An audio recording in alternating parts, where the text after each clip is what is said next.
మల్లె పూదండ మా కన్న తల్లికే మంగళారతులు మా తెనుగు తల్లికి మల్లె This is పూదండ tomatoes, imli కడుపులో jaggery, బంగారు imli jaggery, and the rasam కనుచూపులో powder, Karuna and we give a tadka with కడుపులో ghee of rai బంగారు jeera curry patta. కనుచూపులో కరుణ చిరునవ్వులో తిరులు We are going to be learning about Andhra textiles and cuisine today.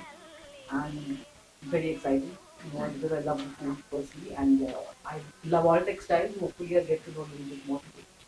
So welcome, and please stay back. There's lots of goodies after the session. We have an informal Q&A and all that. You all know, most of you all know the drill, so just go with the flow. And thank you, Savita, for doing this. Thank you. Uh, Thank you so much.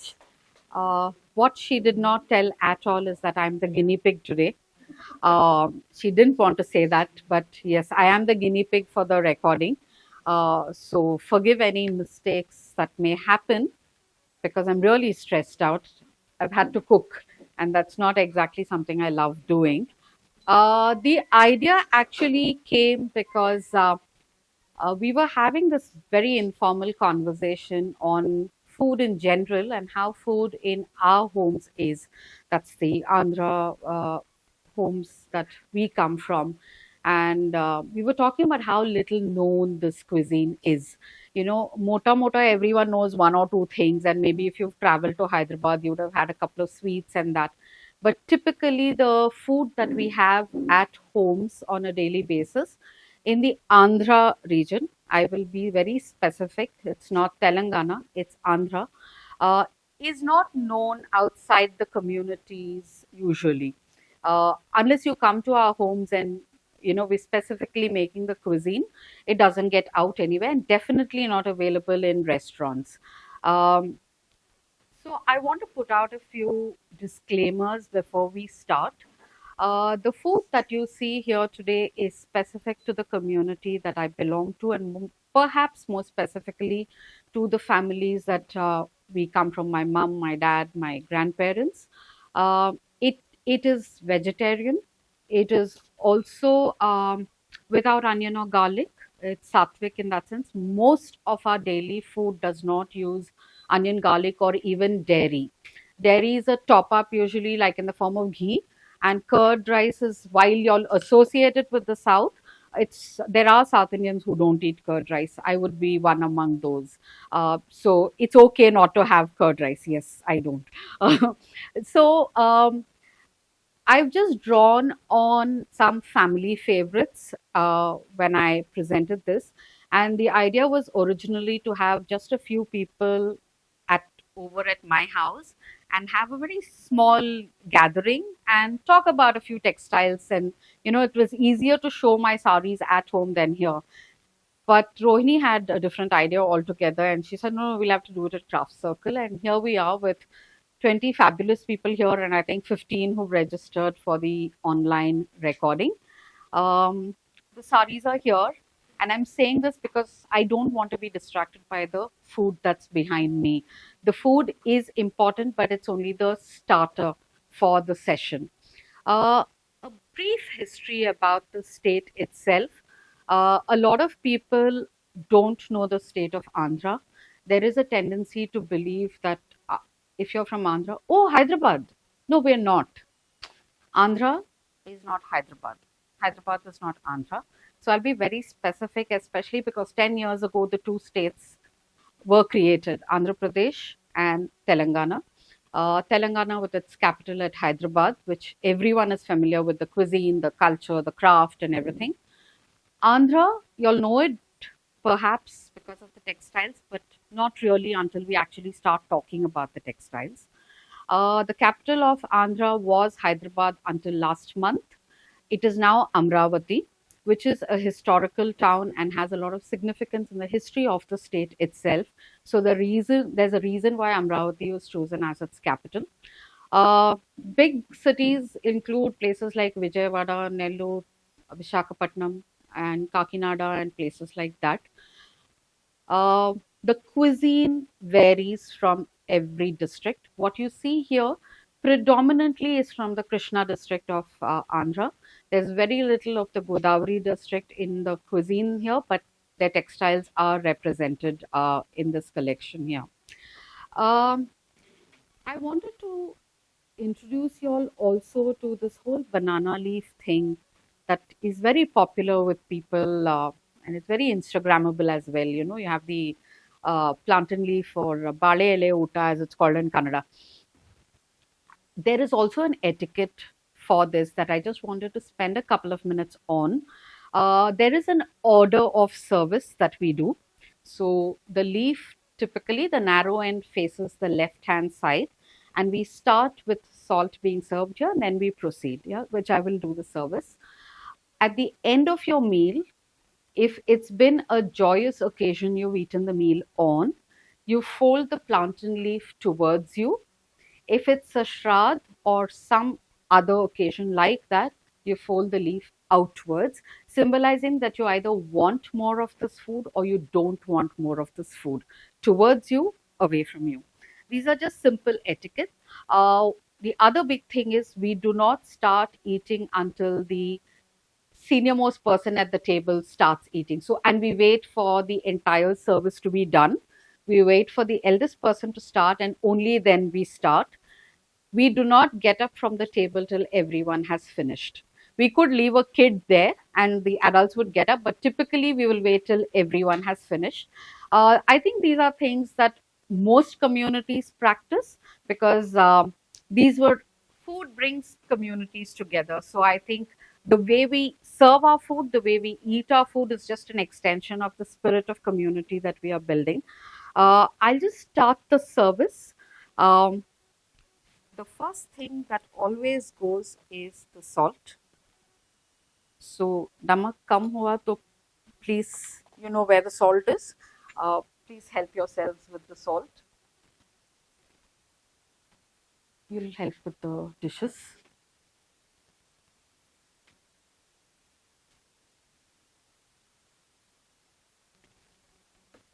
Uh, we then serve the sweet. The sweet which you can actually eat would be kept here. I'm serving only one because there's place only for that.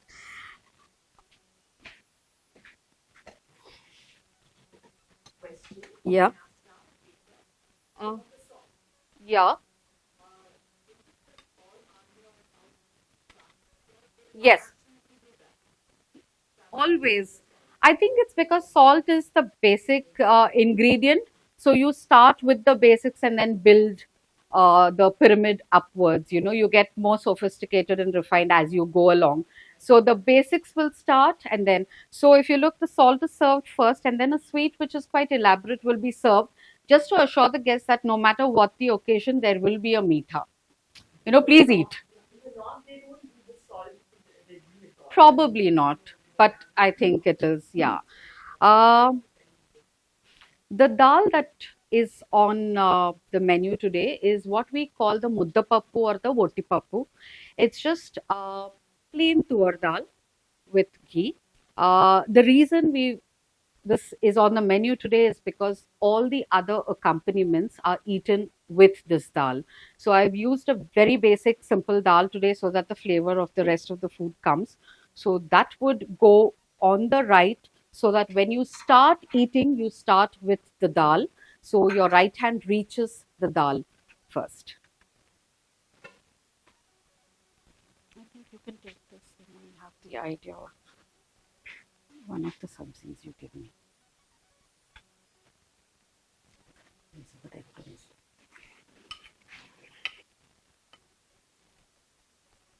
Depending on how many sabzis you're having.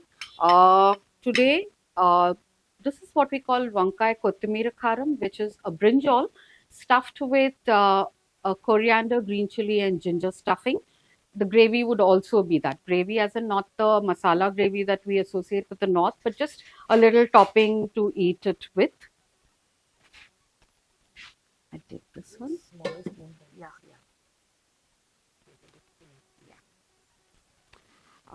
The second dish is a little tricky dish to make, not made too often. And the reason I made it is because, so this is elephant yam and Malabar spinach. The only reason I made it is because I grow Malabar spinach at home and I wanted to show off that I do have a kitchen garden.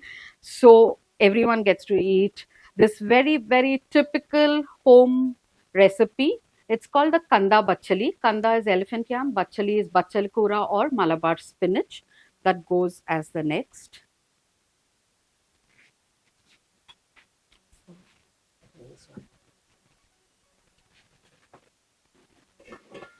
Or that one. Yeah, that.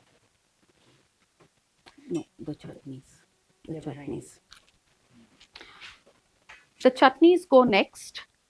We have two chutneys on the menu today. One is made with what you all call the Madras kakdi or the Mangalore cucumber. We call it dosakaya. So this is the dosakai chutney, pachadi. Pachadi is chutney in Telugu, not to be confused with the other varieties that. This is another pachadi, coconut and raw mango, kobarkai maudkaya as we would call it.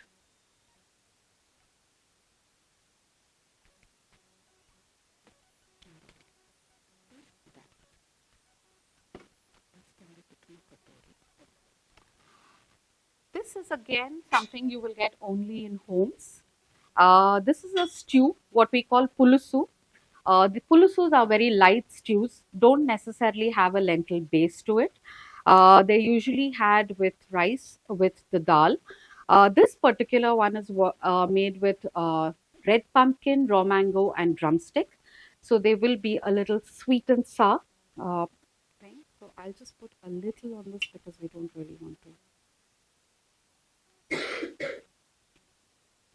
Behind you. No, but give me the next. No? Sorry. Charu. Pickles. The rasam follows next, which you already had.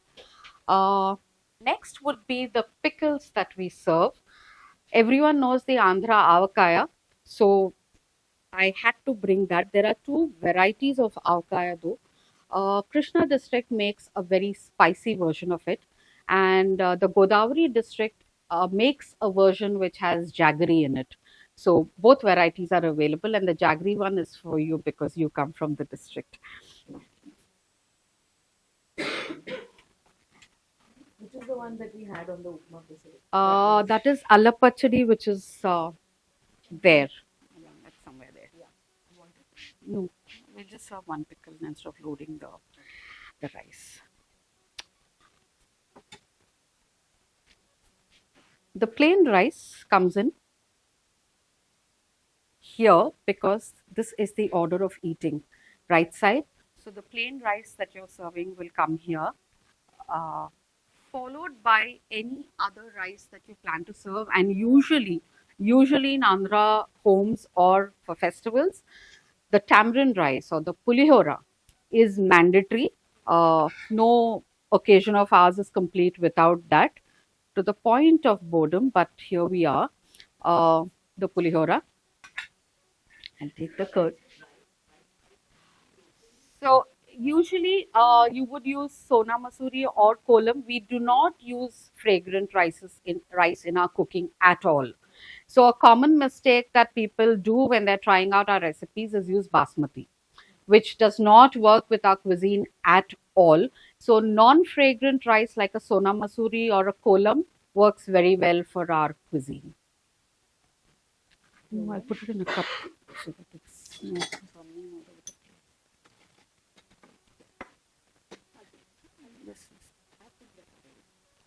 place. This is a raita. Potlakai Peru Pachadi. Perugu is curd.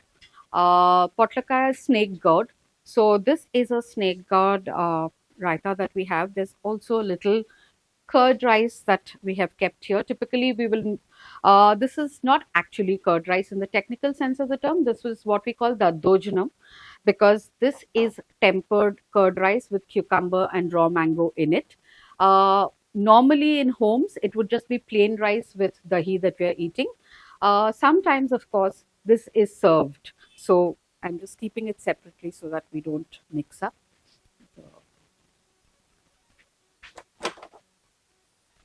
meals are not complete without fritters.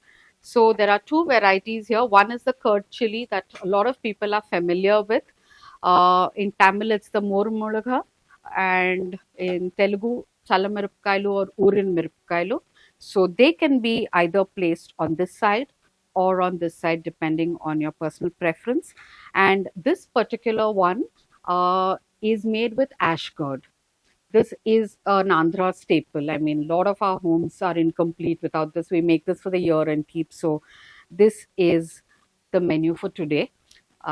It's all available here, so you all could have. Of course, we also have podis, a lot of podis that we eat with rice and ghee. All our food is eaten with ghee.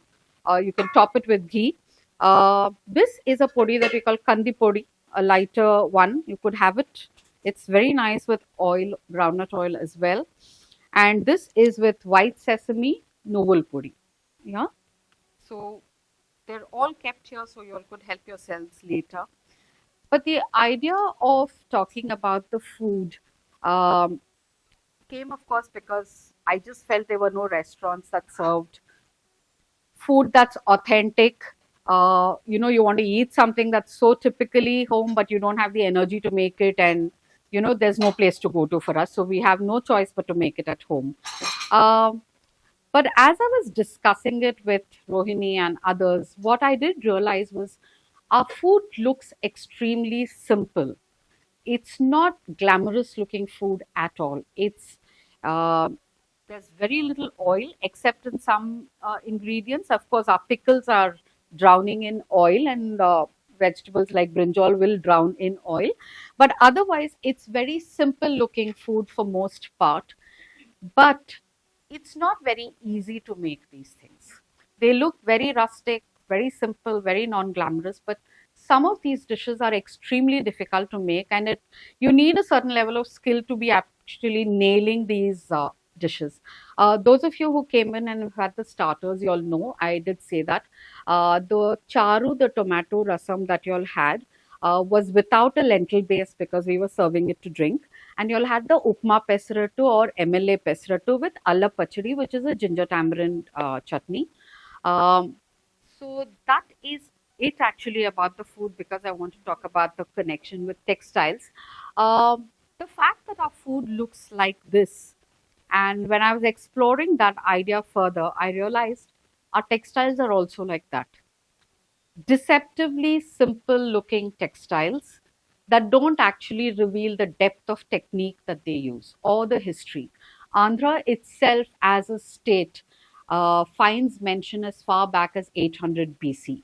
So there is Andhra mentioned in 800 BC, and by the time you come to around 600 to 300 BC, you actually have the area between the Krishna and the Godavari being called Assaka, from where, of course, Andhra comes in much later. You have a star lineup of rulers, starting with the Shatavahanas. You have the Shatavahanas, then you have the Ikshvaku dynasty, then come the Vijayanagar Empire, and that sort of brings Andhra culture into the stage of explosion where Krishnadevaraya becomes the primary patron of the language, though he is a Tuluva. He is actually one of the star literatures in Telugu literature for us. The Amukta Malayada is an iconic book of his. Telugu as a language reaches great heights with the Vijayanagar Empire. A lot of literature, a lot of patronage for Telugu as well as the culture of Andhra comes in. You then have the Qutub Shahi dynasty coming in, and you have the focus then shifting to what is now the Deccan and Hyderabad. Yeah, then it sort of merges until around 1953. So, from the Qutub Shahi dynasty, the Nizams, until about 1953, you have Hyderabad dominating public consciousness. So, when we say Andhra, we actually are talking about the Deccan. Andhra actually does not exist except at the back of our minds, people from there. 1953 is when the statehood formation starts. It is moved out of Madras Presidency, and a separate state called Andhra, which includes Hyderabad, the Deccan, Telangana region, is created in 1956. But the Telangana agitation is already underway, and 2014 is when the states were separated again, and you have Telangana being formed and with the capital at Hyderabad, a shared capital for 10 years, and now Amravati. Andhra's had the, what shall I say, the luck probably or the good fortune of having different religions dominating at various point in its history. So Amravati was the center of Buddhism. Nagarjunakonda, center of Buddhism. We don't talk much about Buddhism in the south or in Andhra now, but one of the key places even during Ashoka's rule was Nagarjunakonda and Amravati. So Amravati being the capital is actually something a lot of people are very, very proud of, because it's not something anyone expects. People would expect Vijayawada or Visakhapatnam perhaps, but Amravati, I think, is a great beginning because it was the cultural capital at one point in time, even if it was not designated as such. Uh, so, this is the background, the history of Andhra. We speak Telugu, of course, and like every other state, each district will have its own dialects, and everyone would like to believe theirs is the best version of the language. Yeah, it's pure, but we'll leave it at that. Yeah. So, while all of this may be unfamiliar territory, when I start saying things like Venkatagiri, Uppada, Pundur Khadi, there is a memory recall there. These are all textiles of Andhra Pradesh. It's Mangalgiri, of course, we can't forget. Um, Venkatagiri is what I would like to start with. You can see it there in a silk cotton version. But Venkatagiri historically was one of the finest muslin producing centers after West Bengal. So the finest muslin outside of West Bengal came from Venkatagiri.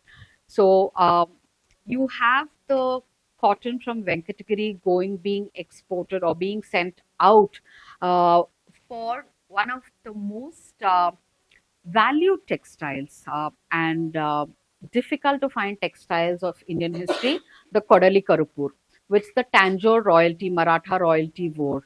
That was done at Venkatagiri. The cotton was a Venkatagiri base with Jamdani like work done on it. Which brings me to the next textile, because when we say Jamdani, we mean Uppada in Andhra. It is believed that Jamdani came into Andhra because there were weavers who actually went to Dhaka, learned the technique, and came back and started using it. You have a revival of sorts of the technique coming in with people like Ghansham Sarode working on it. And of course, now you have Gaurang working in the Srikakulam district and clusters around to bring Jamdani back. I will start with the Venkatagiri. When I say it was being sent out, uh, the Gharchola was done on a Venkatagiri base earlier. The base for a Gharchola was earlier the Venkatagiri cotton. This again is a Venkatagiri cotton base on which Gharchola, I mean the Bandhani has been done. So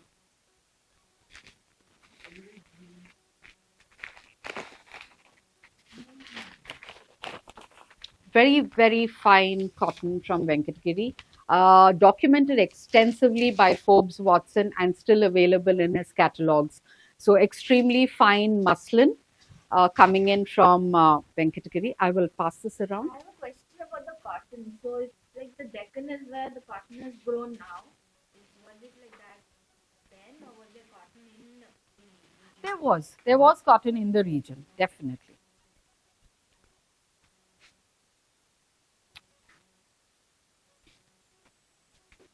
Venkatagiri again, but with motifs.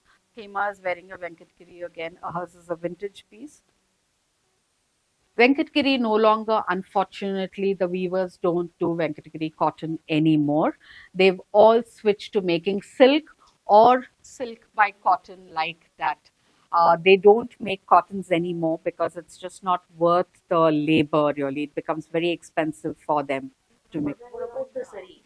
Earlier it used to be all real zari. Yes, of Venkatagiri. course, of course. Earlier, of course, it was real zari, but this is Venkatgiri cotton. You could. We are looking at the Uppada coming from the region again, Andhra. This is Jamdani on khadi. This is not mill spun.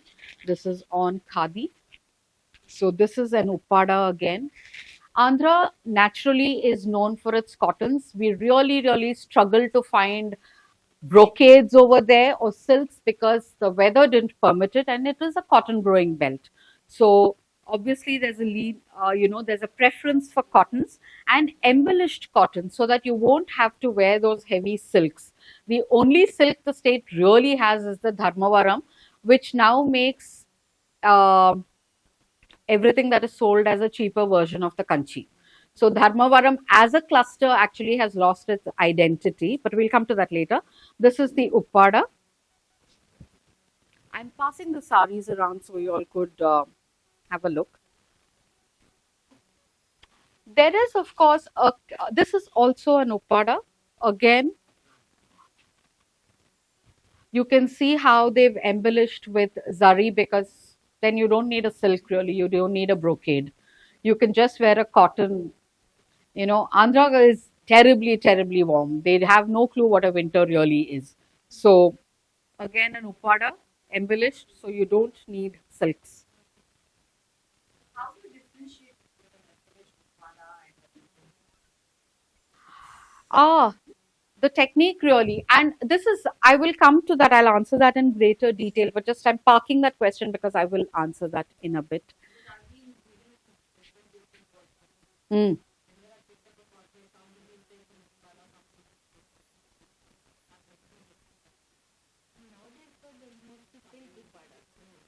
There is silk Uppada, there is silk Venkatagiri, there is no Guntur Zari sari anymore. So the region around Vijayawada, Guntur itself has a lot of clusters. Just to give you an idea of the kind of weaving clusters the state of Andhra has, the Godavari district alone has, at a rough count, over 58 weaving clusters. Each comes with their own thing. Of course, they do plains, they do stripes, they do all of that, but the volume of work done was really, really huge. So it's very difficult if you ask people like us, oh, is this an Angara sari or is this a Bobili sari? No, it's all, it's all East Godavari. This naming cluster wise came with Chandrababu Naidu becoming chief minister, where he sought to actually uh, develop clusters independently so they would create their own identity. But I think in Andhra that did not work very well because everyone ended up mimicking the other, and there was no, because there is really no um distinct identity that Andhra weaves have in that sense. Yeah. Uh, like the Ponduru, for instance, is an exception where you know how to make out it's an authentic Ponduru khadi or no. Khadi from Ponduru is said to be one of the finest ever, supposed to have been Gandhiji's favorite, and pretty much one of the textile legacies that we still have left in some form there. So if you look at the Ponduru Khadi, the first thing we look at is this three shuttle technique over here. This is the hallmark of a Ponduru Khadi. Of course, how do you differentiate a khadi from a cotton is a separate conversation, the Z and the S and all of that. But the Ponduru khadi will have these and these kind of borders.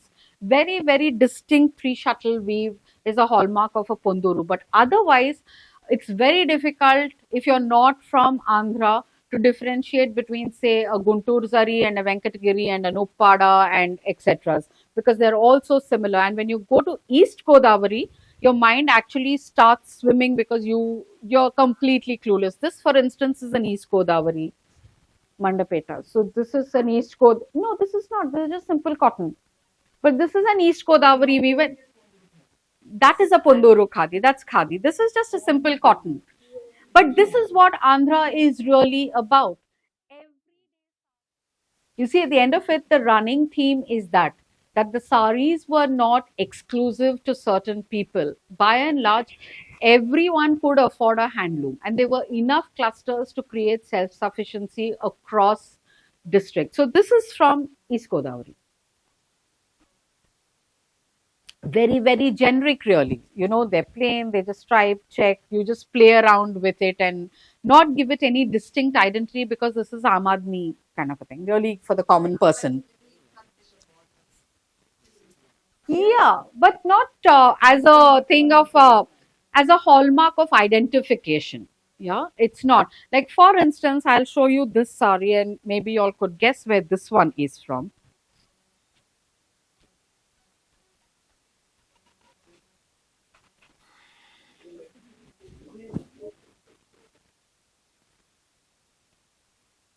Wild guess.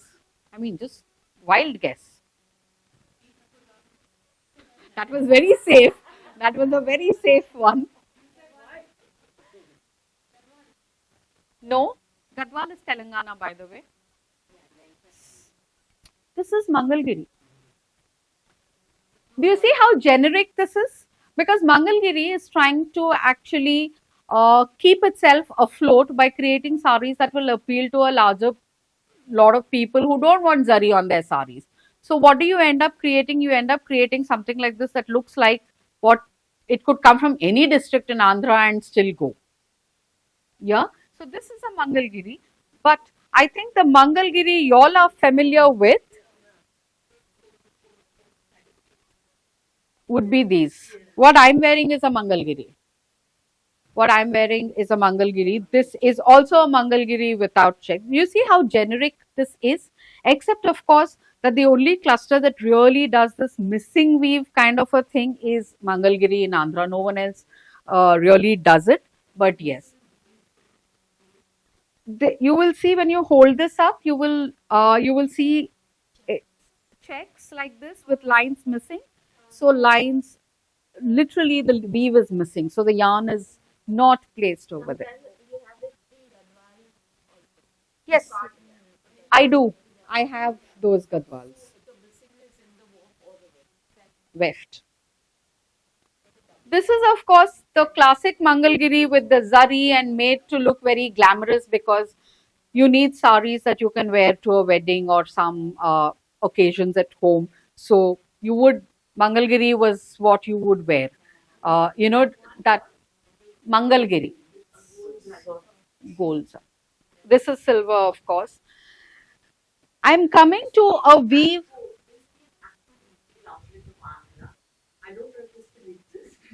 They exist. They exist in Andhra, but I doubt they want to sell you anything at all, really. They don't want to. Um, this is a weave again that, or a cluster that not many outside Andhra know of. In fact, not many outside that district know of, but extremely, extremely popular until say 25 years ago. This is the Guntur Zari. Yeah, this particular sari is my wedding sari. It was not block printed then. Uh, I had it block printed because rang lag gaya tha, so we needed to cover it. But this is the Guntur zari, which were very light cottons with a thin zari border that typically women above 40, 45 would start wearing. And not many also know that Andhra has had a tradition of two embellishments. One is what we used to call the Chuttu Chengavi, which is like the Sungadi. So there's a tie and dye technique other than ikat that we used to have. The other was a block printing technique. So very, very popular among the from the 25 to 45 age group were the Chuttu Chengavi saris, which had tie and dye on the body and block prints that were largely inspired by motifs from Lepakshi. Very specific, largely inspired by Lepakshi, the frescoes, the wall paintings, and the sculptures at Lepakshi. So they were block printed. The pallu and the body would be block printed, pallu and borders, and the body would be the Sungri kind of work that was called Chengavi. So Chuttu Chengavi. So this is, of course, very, very unique again to the community I belong to. Our wedding sari is a white with a red border, and it's almost always a Guntur Zari sari in our family's case. It's a 7 yard. Andhra does not have the tradition of a 9 yard.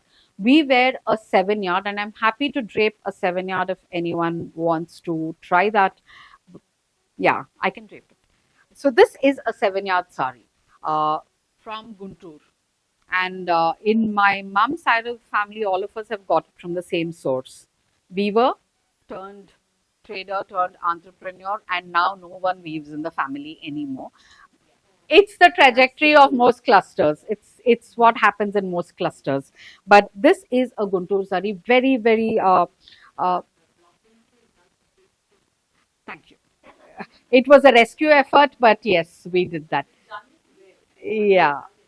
This one again, I'm going back to a Venkatgiri. This was a recreation of a vintage sari of mine. I could not bring the vintage sari, but uh, it's a it's a fairly good recreation, I would say.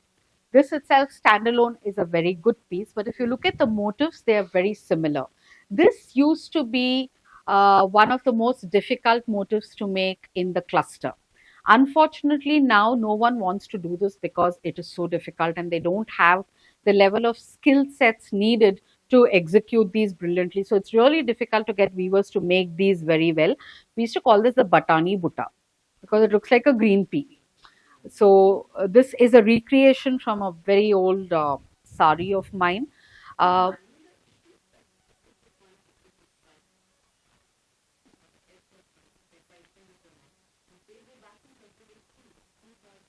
so I'll give you a parallel for that.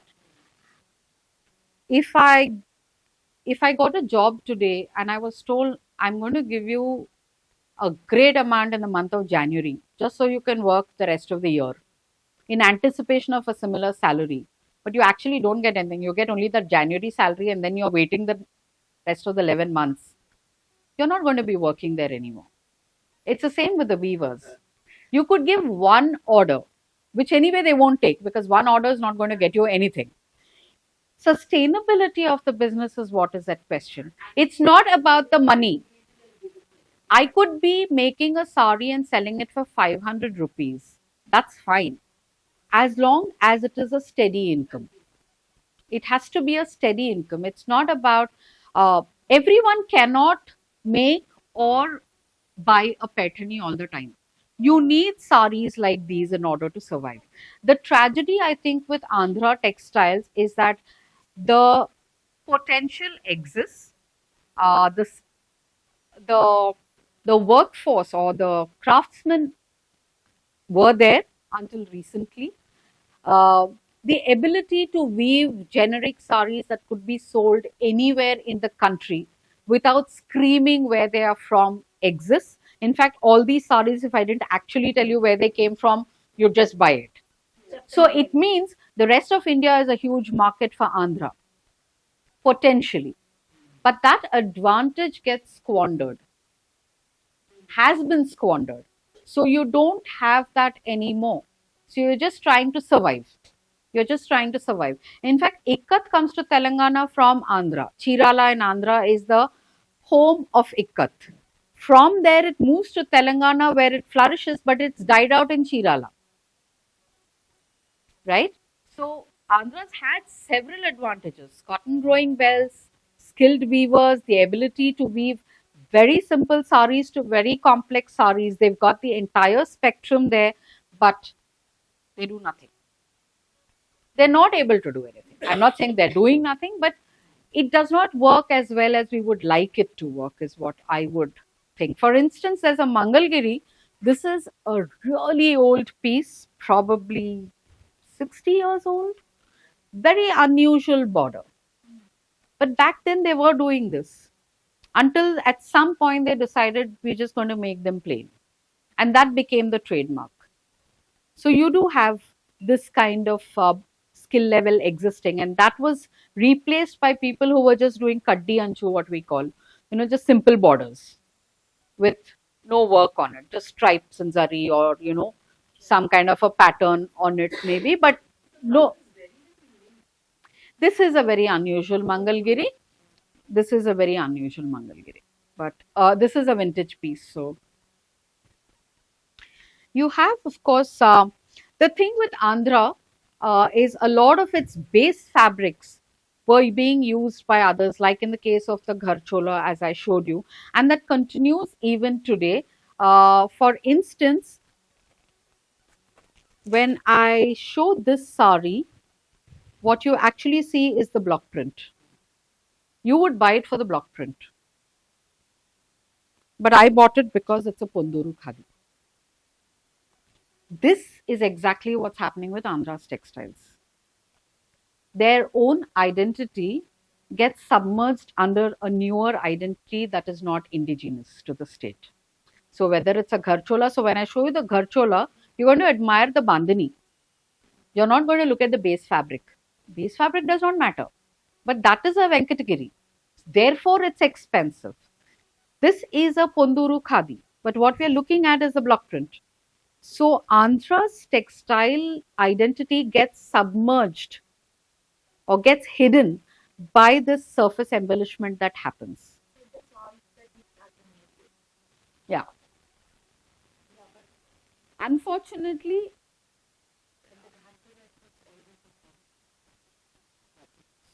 not anymore. Not anymore. Now, soft fabric comes because of mill-spun yarn as well. It does not have to be Venkatagiri cotton. Now, if you want, then it is made to order. Venkatagiri cotton hardly. Of course, but that's very few people who would know that. The other problem, perhaps, and a very, very visible story, and I've narrated this in a separate session. One of the key textiles of Andhra, and both versions of it come from Andhra, is the kalamkari, right? So what you see there is the Srikalahasti version of kalamkari, which is hand drawn, hand painted, resist dyed and hand painted textiles. Srikalahasthi's textiles, kalamkari technique, serviced a category of textiles that we call the temple textiles. They were used as storytelling storyboards. They were used as backdrops to the idols. They were used as canopies. They were used on the chariot on which the Utsav Murti went on a procession. So all temple textiles, and the motifs were predominantly from the epics identity. So Pedana Kalamkari started with its primary clientele coming from the Deccan and the Middle East. So prayer rugs were a big item there, and because of which the design language at Pedana was predominantly floral in nature. The layouts were very geometric, unlike Srikalahasti, where it was narrative layouts. Pedana moved to servicing a predominantly Islamic clientele. Therefore, a lot of flowers, a lot of geometric layouts started coming into Pedana until the Europeans came to India. With the coming of the Europeans, the Arabs have moved out of the picture, and Pedana is now servicing a different clientele, starting with the Dutch, because the Dutch had a huge presence in Andhra and that region especially. So what the Dutch did was they loved the flowers, but we don't want flowers like these, like how they're going on the prayer mats and things like that. We want them oversized, and we don't want all these colors.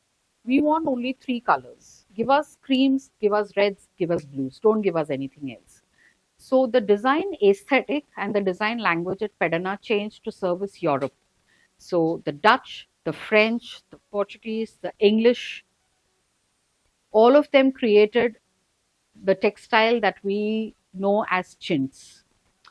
So Pedana Kalamkari became chintz. Pedana. Pedana. So the textile that we call chintz is nothing but has its origins in the Pedana Kalamkari. So again, a textile that has its roots in Andhra, has craftspersons in Andhra, but has morphed so much that it's no longer anything like the original, and now you don't even have ownership of it. Because we all know it as chintz. If I say Pedana Kalamkari, no one recognizes it. I will have to say chintz. So, for example, when I show this, and I have done this several times, people will look at this and say, oh, this is chintz. This is Pedana Kalamkari for us. This is Pedana Kalamkari. This is, of course, a capsule collection that was created using vintage blocks that were found abandoned in Pedana. The story of Pedana is not just about the loss of the primary craft and its ownership, but also that every time the design, language, and aesthetic changed, the block making skills also underwent a change to the extent that this fine quality of work that you see here is no longer the hallmark of Pedana because colonials have gone. India is a free country. The markets have changed. The primary markets are now the US and and Japan, where the design language is completely different. The colors needed are completely different. So the US may just want one pine tree motif in the center. So we're just making one large block. Japan says, I want monochromes and I want geometric shapes. So two circles in indigo. And I'm done. The block making skills are lost in Pedana. So these are vintage blocks. And if you look at the sari closely, you'll actually see that the blocks are broken in several places and they've been used like that. This sari actually uses a very interesting motif. This particular one, called the Matahari, the rising sun, it was made primarily for the Indonesian markets and later Japan took ownership of the motif. So much so that we call it Matahari, but it actually started with servicing Indonesia as its client. So this sari actually has this as well. And I will pass this around because I want you to see how intricate these blocks used to be. And if you check what they are now, you'll get an easy idea. Or even if you just Google chintz, you will see the images and you will see the change in the blocks itself. I will pass this around.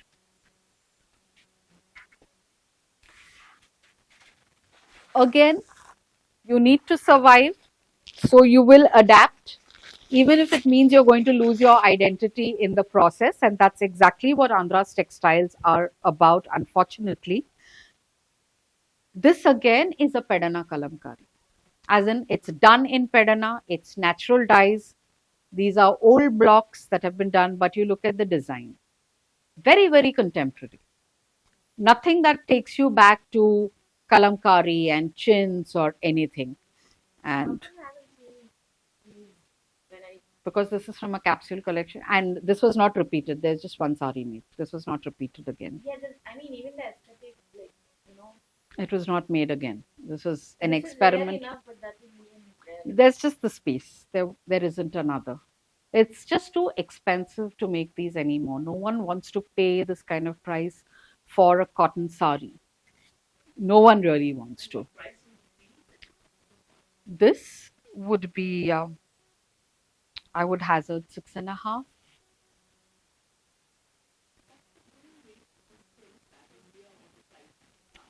I don't think I should be talking about them. That would be very. So, this is what it is. These lines in this are a bit like that Malankata.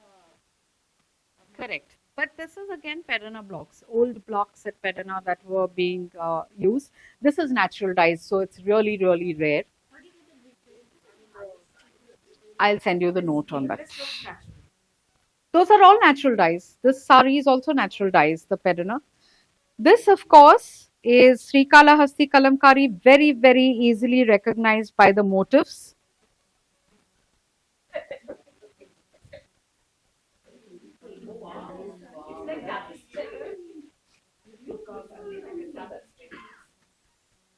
Is there any brand for the keyword cluster or gut as we call in Marathi?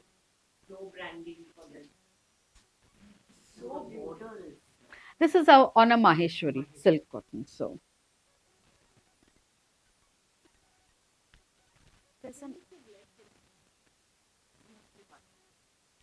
this again is a vintage Mangalgiri.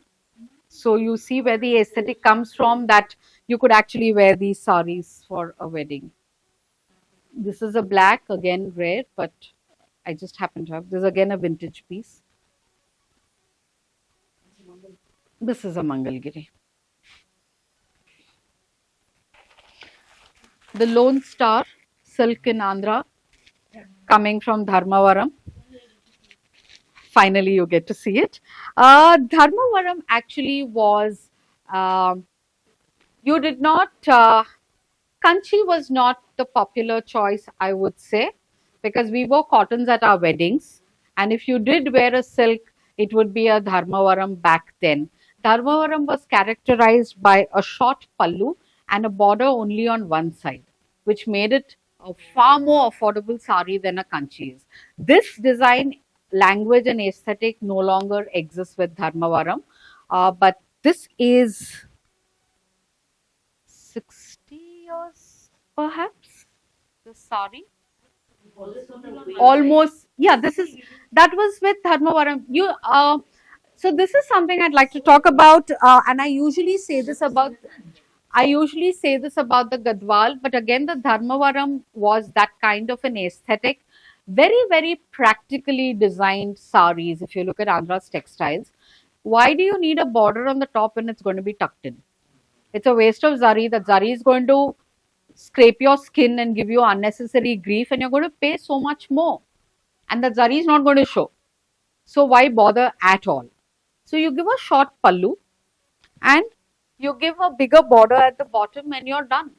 Very, very practical saris. The Gadwal again is a very practically designed sari, but not for today's conversation. But if you look at most Andhra textiles, they're very simple, straightforward, practical textiles. There is no glamour to the saris. They're just very simple, day to day wear kind of a thing. We live in a hot place. We grow cotton. Let's use locally available resources, and we are going to simply make our saris. For instance, the wedding sari that we call the Madhuparkam. Uh, if you lived near a river basin, you could afford water for dyeing your sari in some natural dye. If you did not and you could not afford it for whatever reason, Kora was the way to go. Therefore, our saris were Kora. It's very simple, practical reasoning. Later on, I can add embellishments to the story by saying white stands for purity, red stands for this. No, no, no. It is just we being very practical. I'm not living near the river. I can't, even if I am, maybe I can't afford to pay for the dyed sari. So I will just go with Kora with one red border just to show that I'm the bride. I will look different from everyone else. That's all. Everyone's wearing 7 yards back then. Everyone is wearing 7 yards back then. So the bride will wear white and red and stand apart from the others. That's all. And the mama will buy the sari. Very simple, practical things. Let's not wear silk for the wedding. We'll put her in a cotton sari because we're growing cotton. We don't have silk. Now is a different story. Though I think in my community, they still wear, I mean, we come in a silk, but for the muhurtam, we will wear the cotton. Yeah, so, and then you change into silk after the actual We don't. we change. Yeah, we don't. Also, I wanted to ask you, Dharmavaram, this looks really light. It is a very light. It is not. Usually, Dharmavaram is quite heavy, right? No, no, no, it's not. It's not. It's not. It's not. Even the original Kanjivarams that were sometimes daily wear in elite families are not heavy saris. The Kanjivarams you see today are not what were there 40 years ago as well. Right? They were very light saris that you could. So the Dharmavaram originally was not a heavy sari. The problem again is that you're trying to mimic a design language from somewhere else in order to run your business. So you lose what is the core of your identity. And I think that is something that we see right through in Andhra textiles. That in the effort or in the struggle to stay afloat, you either had to morph into something else completely different and in the process lose your identity, or continue making stuff the way you've always been doing but with no market to buy it, as it is in the case of Ponduru Khadi. Like no one wants to pay 9,000 for a Ponduru Khadi. Like I like you can't put them at a Paramparik Karigar and expect great sales for that stall because no one's going to spend that kind of money on a Ponduru Khadi. Cotton is always Yeah, and Andhra is always cottons. Andhra is all about cottons because of multiple reasons, geographical location starting, being a starting point in that conversation. Which this?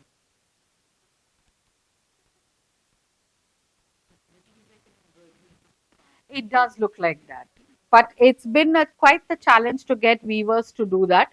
That to work with the pure cotton in Venkatagiri, that's really becoming difficult. They've started doing silk cottons like that, and then Venkatagiri does silk completely. Guntur completely, I think, has come to a standstill. They don't do anything at all. Very rarely do you get good quality Guntur zari saris. Most of them have moved on to making silk and selling it in the market as cheaper variants of kanchi. So if you go to big stores, look at the price and you will know that it's not an authentic kanchi. It's coming from one of these million clusters that include Dharmavaram, Hindupur, Arni, uh, Venkatagiri, Guntur. All these places have moved to Madanapalli border. So it's very easy to put these saris through across the borders. So that is an overview of Andhra textiles. Happy to indulge in a Q&A if you want. Uh, so very generic. Most common is what we call the bottansu, which is just a simple border. One line that a popular border is a kaddi anchu, which is like a broad band, like a stick, just band. But we don't have too many floral motifs on the borders. We don't have that exquisite thing, except in the case of Ponduru, where you will have uh, dobby borders like these. Only Ponduru will have this, and they will have the three shuttle technique. So, in terms of technique, um, these saris, of course, will have the Ponduru will have the Jamdani from Uppada will have certain technical, very high level of technical finesse. But what is Andhra today largely remains very generic weaves that could just pass off as from anywhere. Like, I doubt we'll actually be able to put Godavari district saris and Srikakulam and Krishna and Guntur and everything. And if you tell us, oh, identify one from the other, it's very difficult. Which is why I personally find it very difficult to explain how I know a sari is a Venkatagiri. It's like a muscle memory. We've grown up seeing it, so we are able to identify. So if you ask me, like, how do you know it's a Venkatagiri, I won't be able to tell you. It's just something that says that's within us, in our DNA perhaps, that says, oh, that's a Venkatagiri and that's a Guntur Zari. Like, this is a very unusual, again, Guntur Zari, which has a bit of Meenakari work on it, but very, it's not too new, not too old either. But otherwise, we're so generic, which is why I think the challenge is so much greater for Andhra textiles, because how do you retain an identity when you're so generic? Do you want to retain an identity? Bigger question. Do you want an identity for yourself, or are you just happy cloning other things and, allowing others to do surface embellishment and walking away with a chunk of the money and the credit? Because when I pay for this, I will pay it for the block printer. I won't factor this in. For example, this sari was 5,500. If I calculate backwards and I say factor in even 100% profit, calculate the amount the weaver would have got. And it's a Ponduru Khadi, as opposed to a regular Ponduru Khadi that sells for 6.5K upwards. So, do you see how the economics work in Andhra clusters? So, when someone else is taking your fabric to do their work, your value goes down. So, either we say, oh, we're okay with that as long as we're getting food on our plate at least twice a day, or say, no, we're not okay with that, and we want to sort of go and reclaim what we see as our identity. So if you look at, I think what Gaurang is doing, I think it's pushed the value of the Jamdani from that side to stratospheric levels, which no one can afford. So again, it's a very small audience that kind of work caters to. But largely, Andhra I think textiles suffer from a sort of generic illness in that sense. Unlike what is now Telangana, Ikat from Telangana, easily identified, very popular, very well marketed. There is a glut if nothing else. I doubt they're screaming for, you know, we are dying, please save us. They have too much to sell and they need help selling that. Again, Telangana, look at the Gadwal, priced very well, looks glamorous, looks like, oh, it's worth paying 15,000 for or 20,000 for a silk gadwal, whatever it may be. So you look at again because it's just not working out. The economics don't work out for the labor because you're paying as much for a cotton and as for a silk, and you're not able to sell cotton because no one wants to buy cottons anymore. When I'm going to spend 6,500, that sari was 5,500. Silk cotton with all that zari from Venkatagiri. And look at this. I mean, do you see the difference? The price is the same for both. People are going for optics, right? When I spend a certain amount of money on a sari, I wanted to show that I've spent some amount of money on that sari and not look like it's just been picked up from somewhere and I'm wearing something that has really very little identity. But if you look at the affordability of Andhra weaves, I think they're stunning because the East Godavari district gives you saris from 800 upwards for hand woven ones. 800 to 2000 would be the maximum range. So stunning in terms of affordability, if only they were marketed correctly. So they are Viva cooperatives that don't reach the larger market. Dama Daskar Andhra. They do very well, but how many people actually get to go to Dama? Like you have to go to Hyderabad, go to Dama, and do all of that. They're not anywhere else. Look at the access, it's so restricted. It's so restricted.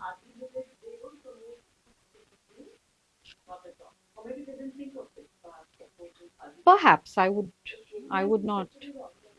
I mean, I hope they've heard of Ponduru because I mean it has a historical legacy. Ponduru Khadi. I'm sure. I hope so. I mean, I sincerely hope again. Absolutely. Absolutely. So there are weavers, I think there's this village where they make these white sarees, which is on very fine weaves and only gold work. And they do real zari. Is it that?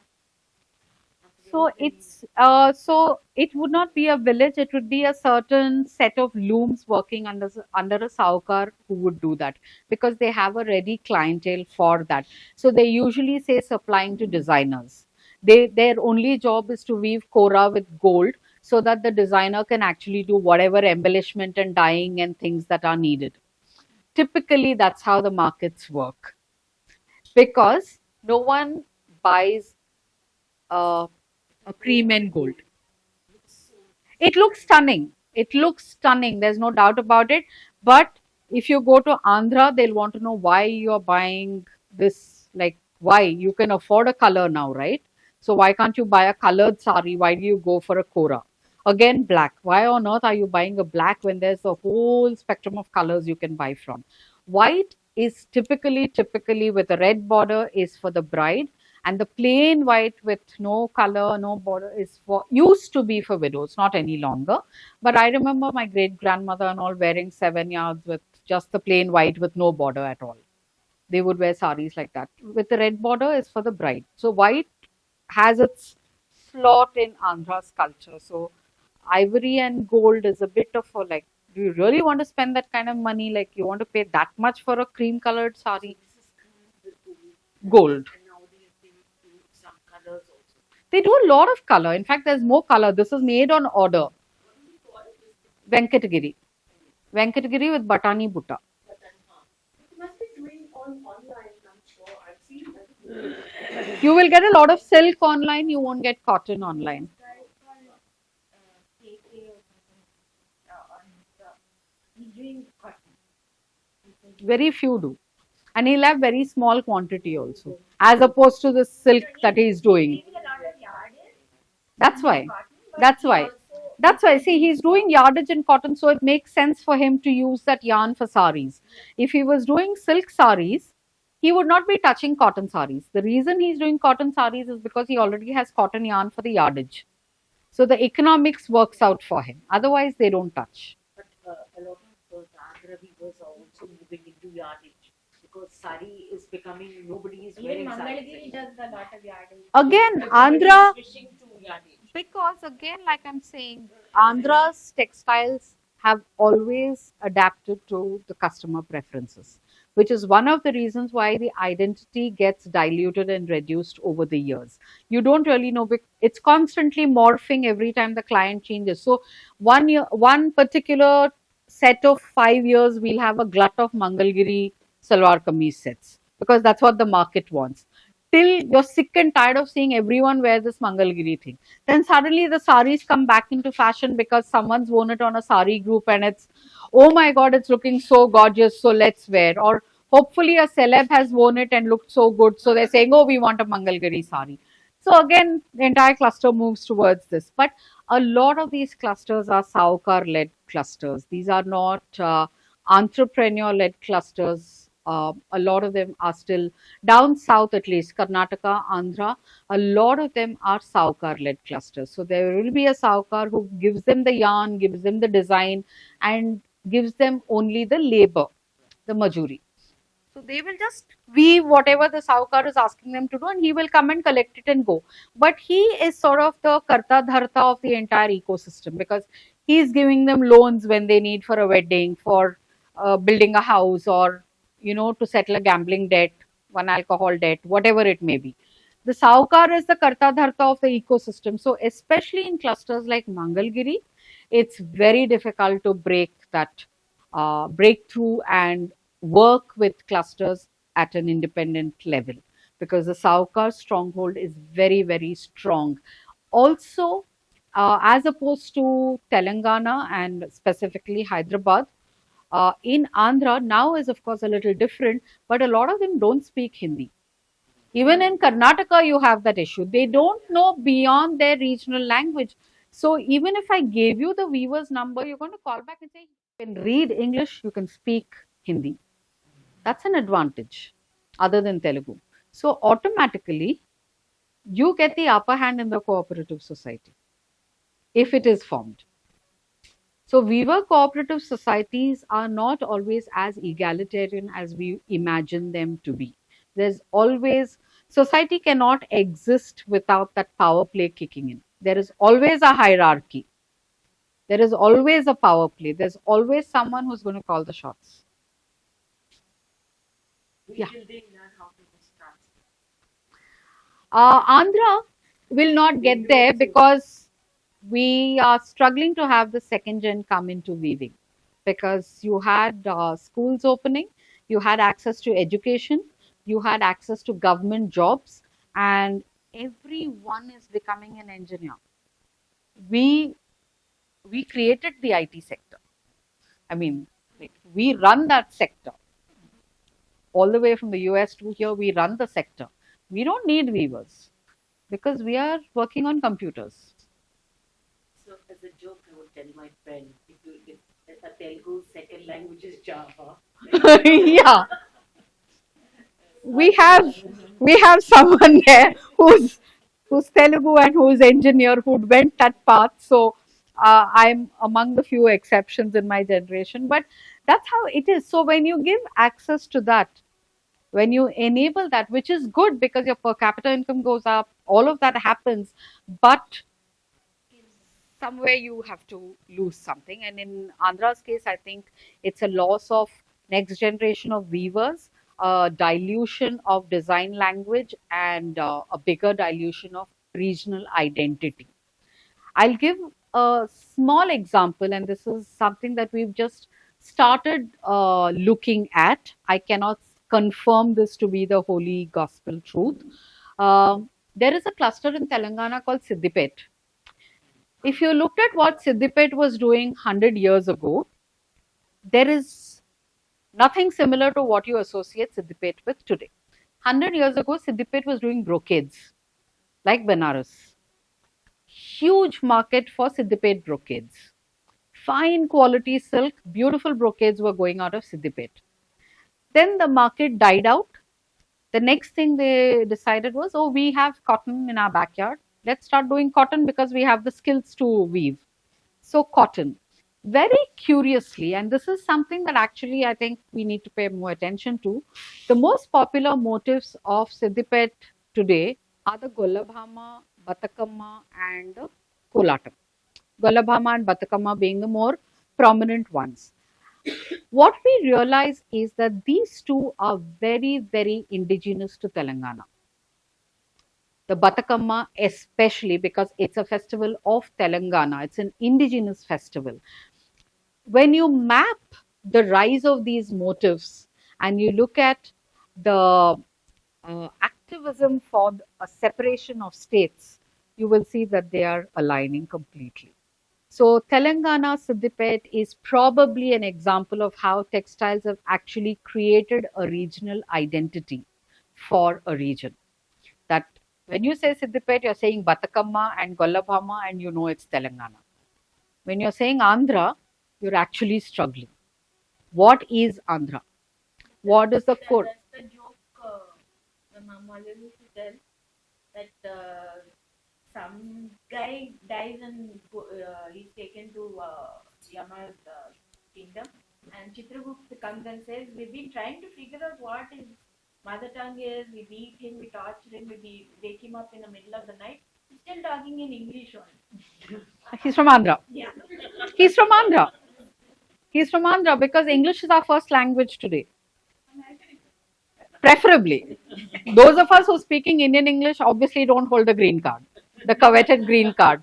So our first language has become English. So when the situation is that, how do you actually preserve a regional identity through something as fragile as textiles? How do you actually do that? Which is why I cannot say, oh, this, look at this motif, this is from Andhra. No. It could just be anywhere in the world, which means it's from Andhra. If it looks like it could come from anywhere, chances are it's from Andhra. Because we probably were the original global citizens in the textile thing. Because we made things for everyone. So we became like everyone. You know, it's easy to slip past all the gatekeepers and morph into whatever was selling at that point in time, which is where Andhra's textiles stand today. Other than, of course, the distinct identity of the Kunduru Khadi, which is on one leg right now. Mangalgiri a bit, but if you look at this sari, then this is like coming from anywhere, right? Mangalgiri is also making silk today. Silk. Yeah, of course. Because you have more money today. Very prosperous belts. Krishna, Godavari, these are all very prosperous belts. There's a lot of land. Originally, the wealth was stored in the form of property and gold. So your sari didn't have to be grand, because like we joke very often, and we don't come from that part of Andhra, so it's safe. But if you go to Kakinada and all those places, like if you see a woman going like layered in gold and hands filled and all of that, she's definitely going for a movie. She definitely is. Afternoon cycle rickshaw में बैठ के सारे लोग kitty लोग सारे जा रहे होते हैं सिनेमा देखने. After that they will have a tiffin out or whatever and they come. But gold is an important indicator of how you are keeping your wealth. Property is an important indicator. It changed, of course, with later generations, but largely, I mean, you can look at them and you'll know, like, okay, they're born in this year, because you will count the number of layers you can see on the neck. I've done this just a week ago, so I can confirm that if you're seeing one thin thing like this, it's me, my generation, people like me. If you're seeing at least 5, she would be in her 60s, 70s, little more, definite 80s, 85. She can't be under that age. So, you know, and I was at a function when they were giving away a prize for who's got the most bangles on a hand, and it was 48 bangles. And I was like, that's gold bangles. We're not talking glass. We're talking gold. The glass is like there, like, okay, let's just wear because, it looks pretty, but the gold needs to be there. So gold is an important form of investment. So who cares if your sari is grand or not? You're going to shine anyway. These are agrarian belts. They're very, very wealthy. So the first access to Western education went to these people. These are the first wave of migrants. So if you look at Bombay, the 50s and the 60s in Bombay were when a lot of people from Andhra, the Krishna district and all, migrated to Bombay. Government jobs, banks. Then the migration started to, places like the US. The 70s, 80s were the US. And then the second wave came towards Hyderabad because Chandrababu Naidu was setting up the IT sector, and then there was no looking back. Then we've continuously shuttled between Bay Area and Hyderabad. Between Krishna Godavari and then the Bay Area. This is where we live. Yeah, of course. New Jersey also we don't forget, but we like Bay Area more. We like that part more. In fact, if you want to see really core Andhra culture, head out to the US. You will find them all there. In fact, the next month, August will be very, very big there because all our festivals are kick-started. District wise, we've got our, like if you look at Bombay, you will find the Kerala Samajam, you will have the Tamilians with theirs.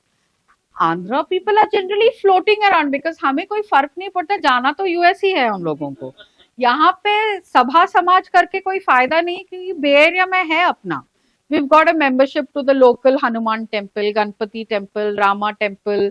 Then we've got various subdivisions in our social structure, so we're well categorized. Yeah, we do. We're very particular. Yes, absolutely. That's exactly what we are. But strangely, Sarita, now that you tell me, it's not just for Andhra.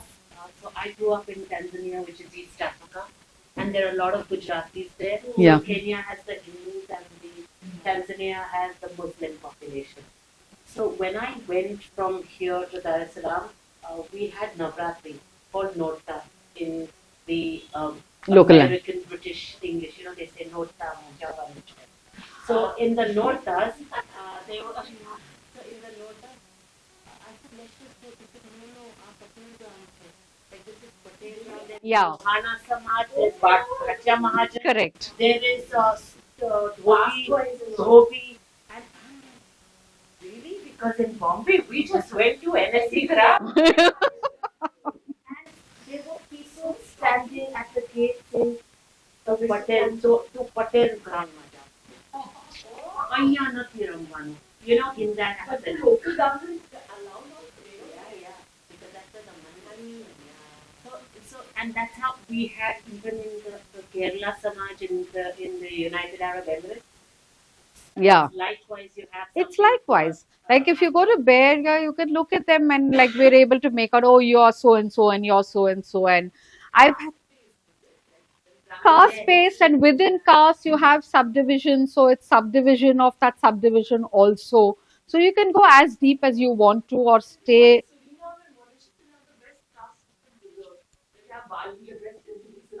Yeah, you could go. Yeah, you could do that. Now we don't, I mean sitting here we don't, because I get asked very often because of my surname. I used to get asked very often, okay, Punjabi, Kashmiri, and then when I say no, you're from Andhra, people are like, oh, like you'll have Suris in Andhra as well. Then I'll go into the whole thing of how yes, there are Suris in Andhra, and no, we're not descendants from Alexander or Sher Shah, because next thing is Sher Shah Suri से कोई ताल्लुक है क्या? जहां तक मुझे पता है बिल्कुल भी नहीं है, like nothing we have, uh, but the people who are Telugu will obviously draw the dots immediately. They know, okay, do you belong to this family? She did. She got it right. Like, are you? So yeah, so you get the memory recall is there within the community. Okay, now you know. Now you know. Kavita Suri. Suri's okay. This is just my name, but in the Krishna district, we are called the ABC because we come from three villages, the three branches of the Suri. So the villages are Akirpalli, Baulendragudam, and Chirivada. So A, B, and C. So we are B. Uh, my I think my mom's maternal side, someone is from A. So it's like that. So ABC, but we're all connected in some way or the other in that sense. Like it is an Andhra surname. Why we are Suri, I have no clue, but we are. No, I don't think so. I mean, I don't see when I was in school. I was so fascinated because Sher Shah Suri was my favorite king of all time. So I would, if anyone asked me, I would say, yeah, yeah, we have a connect. That's how we got the name. But I'm wiser now, so I don't say that. I have no proof of it, but I really don't know if there is a meaning. That's from the town, right? Even Yeah, my surname is from from a town. Usually from a town, but Suri is definitely not from a town. I don't know how we got the surname, but that's who we are. We're just floating there, but yeah, we're there. So, yeah.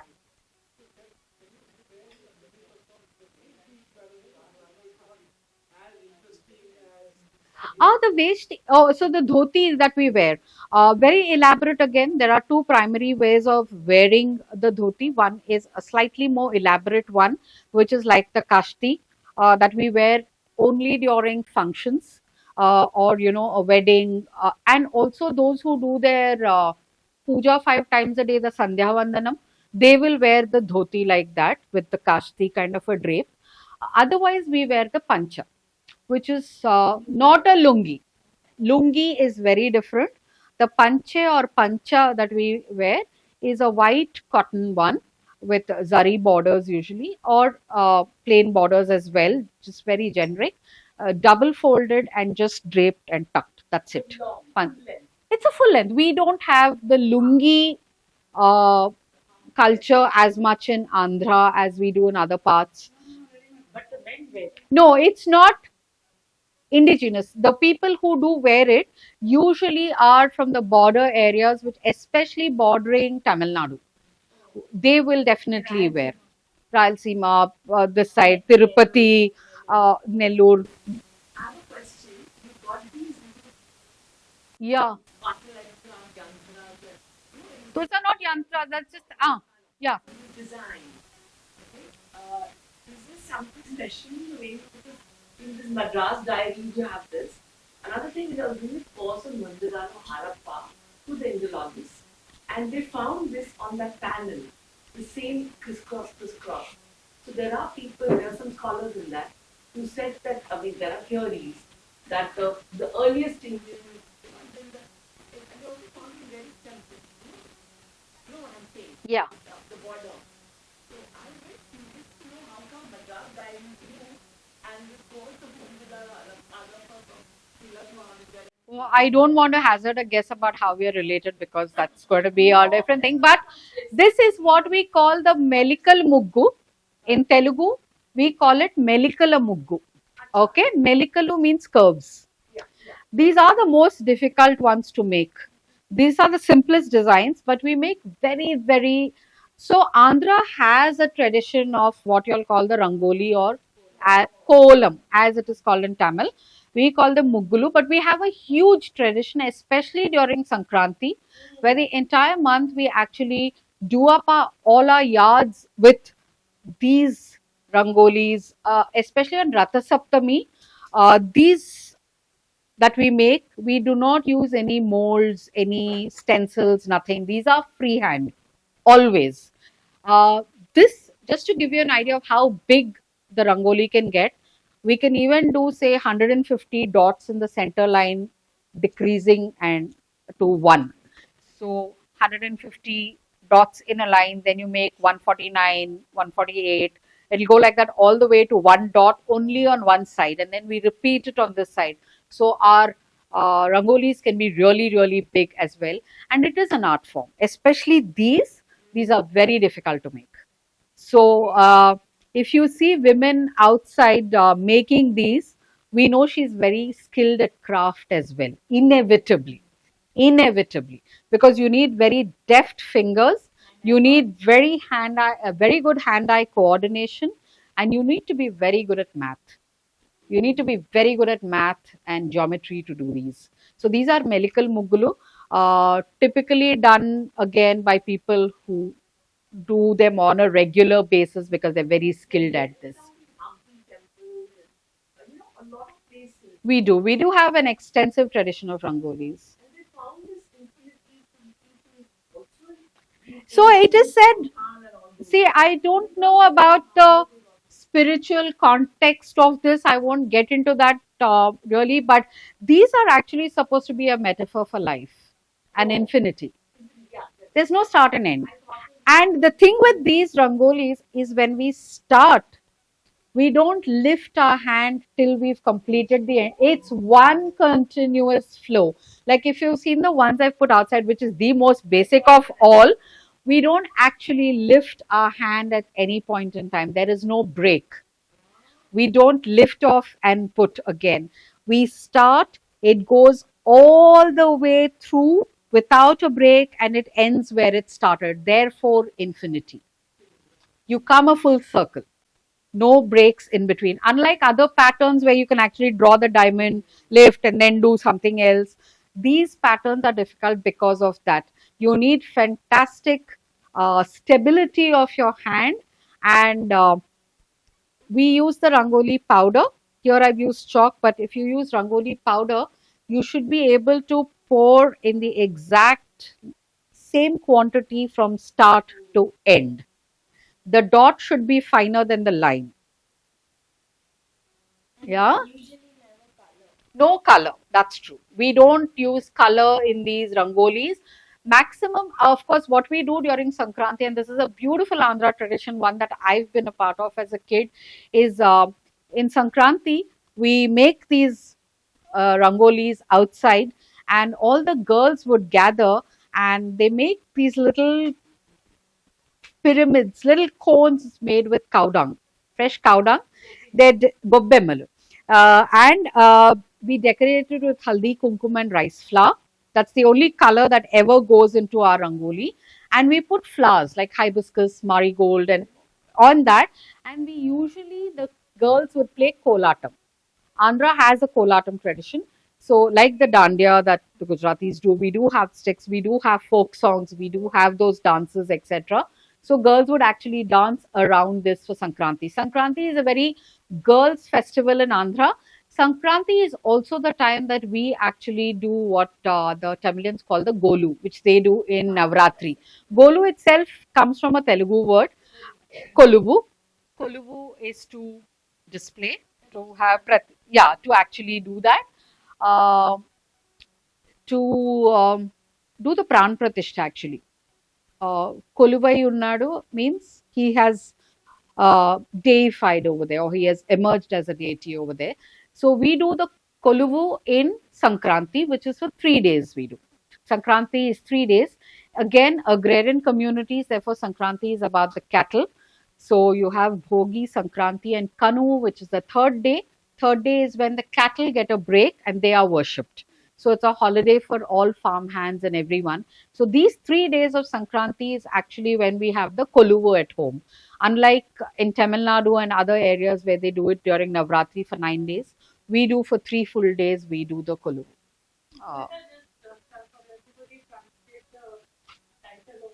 Title, yeah. So it's called Cheneta Ruchulu. Cheneta means Chetito Neyadam, made with woven by hand. So hand woven. Neyadam is to weave. Cheyi is hand. So Cheneta. Ruchulu is delicacies. Taste, delicacies. So Ruchi is taste. So Ruchulu is delicacies really.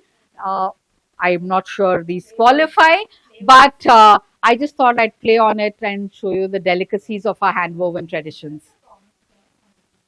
Which one? Oh, it's not. I've come up with it. Cheneta exists, Ruchulu exists, and I've taken a huge leap of imagination by using it for my cooking. We have a chain of restaurants called Rayalaseema Ruchulu, correct. Hugely popular chain in Hyderabad called Rayalaseema Ruchulu, but they mean food. Here I'm talking about Cheneta, which is handlooms. I can. Does anyone want to volunteer? You're wearing a petticoat, no? Yeah. Ah, so I don't want to do it with a petticoat, no? Oh, it's zero. No, someone who's wearing, yeah, preferably. But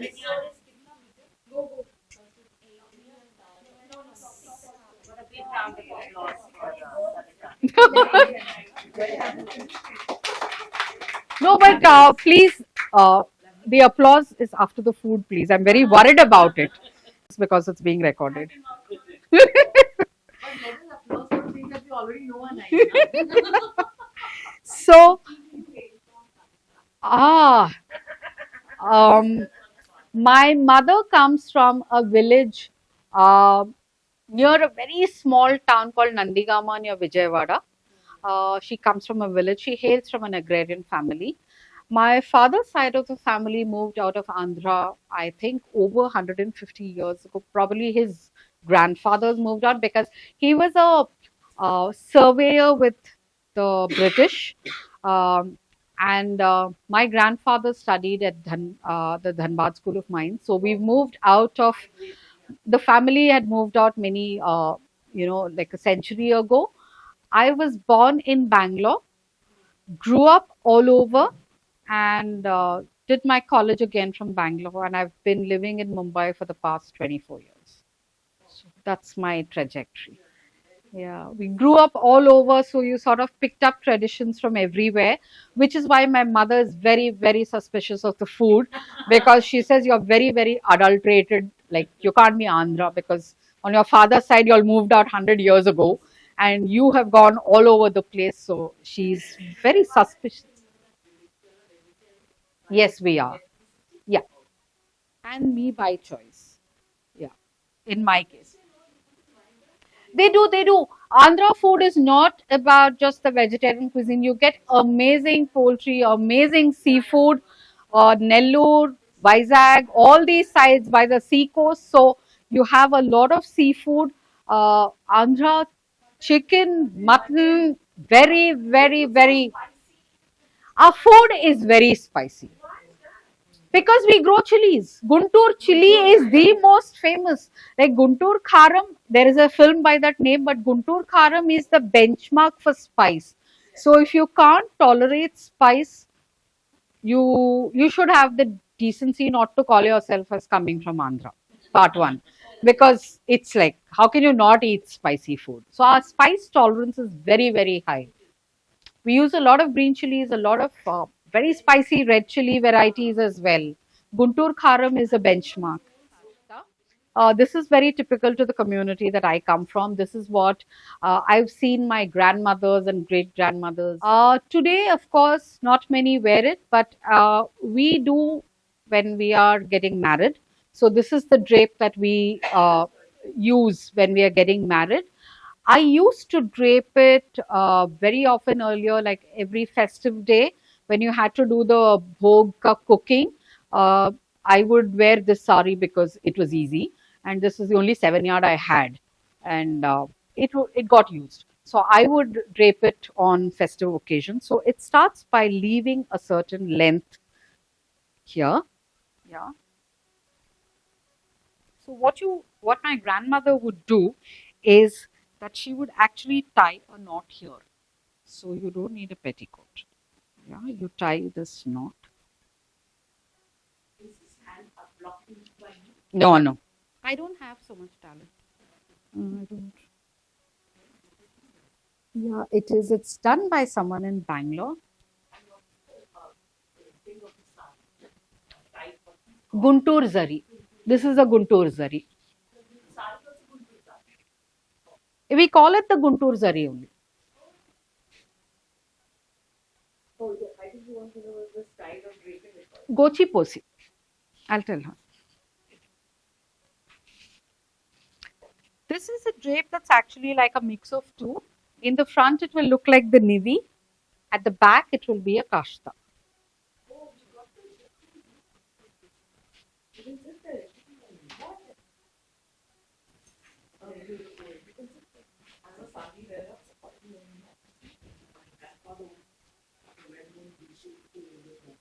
if you will see again, the practicality triumphs. We don't bother with zari and all at the top because फर्क नहीं पड़ता है. So we are just going to.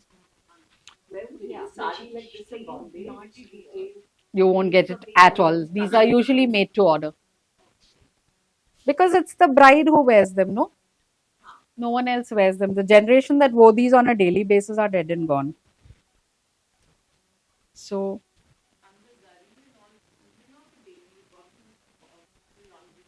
no hand wash. This has been hand washed a zillion times. Yeah, so the front is like this. Now you've got this part that you've taken, right? So what you do, Like a kashta in Marathi. it is. Gochi poyedam is kashta. Do you see how this forms?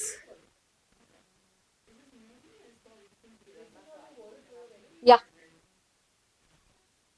I can wear this. This is the only drape other than the Kodava drape that I know how to.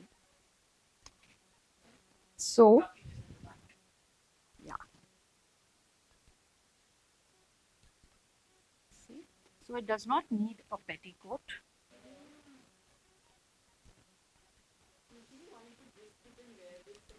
I mean, this would be a little longer. Of course, I've tucked it a bit, but yeah.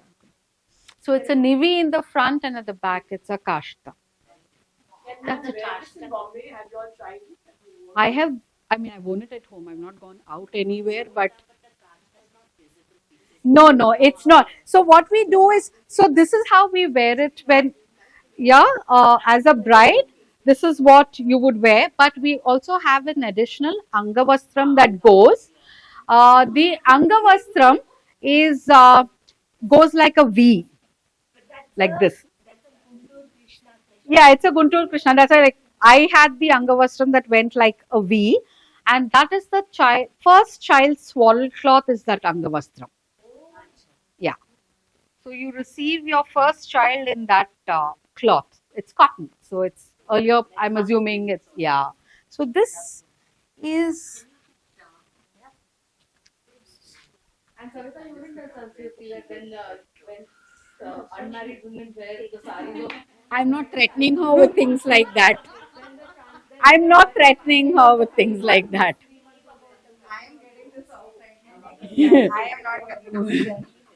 What it just means is that you'll get a lot of lovely handcrafted textiles in your life. That's all it means. That's all I want. I don't want anything else. Yeah, that's it. And it's a white blouse for our wedding. White blouse. Border. So it will be a binazarika border on top and just a narrow thing. This is the good Angavastra. You married into our side of the, I mean, my mom's side. I dare not say my side, but but this is what it will be like. Of course, more refined when we do it, but this is what it is. So it's fairly comfortable actually to walk in. The fall and for the heat, our weddings are all summer. So I think you should undo it also so that people can see the drape. you mean the pleats at the back? I don't. The knot? Oh, so what you do is, okay, this, like this. Yeah, this is the sari. So the pleats are out. So this part that I've tucked in at the back, I actually leave this much. And then I tie the knot. Yeah. Then I tie the knot. Yeah, this side. So I will start from the lower border and I will pleat it like this. So when I'm tucking it, I tuck it in like this. So the pleats will actually show beautifully. None other. Only our community wears the 7-yard. No one else wears the 7-yard. Even Karnataka does not have a 7-yard tradition. We're the only ones who do the Ha. This is an Andhra staple. No festival is complete without this. We call them Burelu or Purna Burelu. The inside is like a Puran Poli stuffing, chana dal, jaggery, cardamom powder with ghee. And the outer coating is rice flour and urad dal ka coating, similar to a dosa batter, but not a dosa batter. This would be the thing. It's deep fried. Typically, we have it piping hot. What you do is you poke a hole and pour hot ghee in it, and then you eat. That's the right way to eat it, but you all can't do it today. And this, of course, is GI tagged to Athrepuram, Putarekulu, very, very popular among everyone. Like, I think if you're flying out of Hyderabad airport, Almond House and Pullareddy also has, Almond House also has, but yeah. So this is the, I think, the traditional one because it is sugar.